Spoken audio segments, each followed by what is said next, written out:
Hey everybody, Brandon Kinsey here. Hey, had this crazy thought. We go through life sometimes, right? And we want to have victory in our life, but then all of a sudden we get like a phone call or a text or something that just like completely devastates the whole week, or the month, or devastates you for the next year, whatever it might be. Or we're kind of going through the grind of life sort of thing, and all of a sudden something with the kids happens or something with the spouse happens, and it's just like it's constant wear of life. And yet we strive and we desire this thing called victory in our life. We want to maybe someday at the end of our life think, you know what? I gave it the best shot I had, and I conquered this thing called life. I don't know. Maybe that's where we're at. But I wanted to share a quiet time that I had that just really empowered me, and it almost kind of gave me this little bit of extra kick in my step. And it's from 1 Corinthians, and Paul was writing this letter.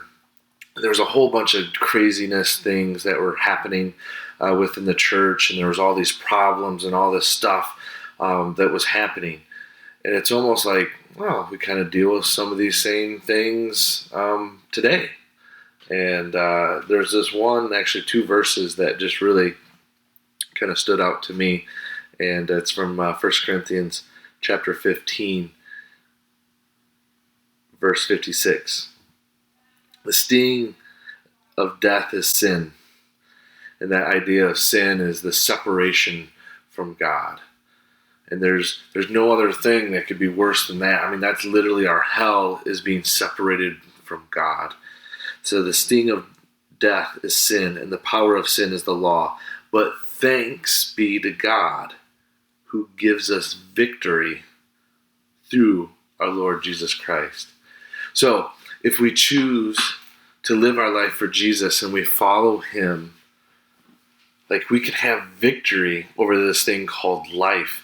And it's funny because even back a couple of chapters in chapter 14, verse 33, for God is not a God of confusion, but of peace.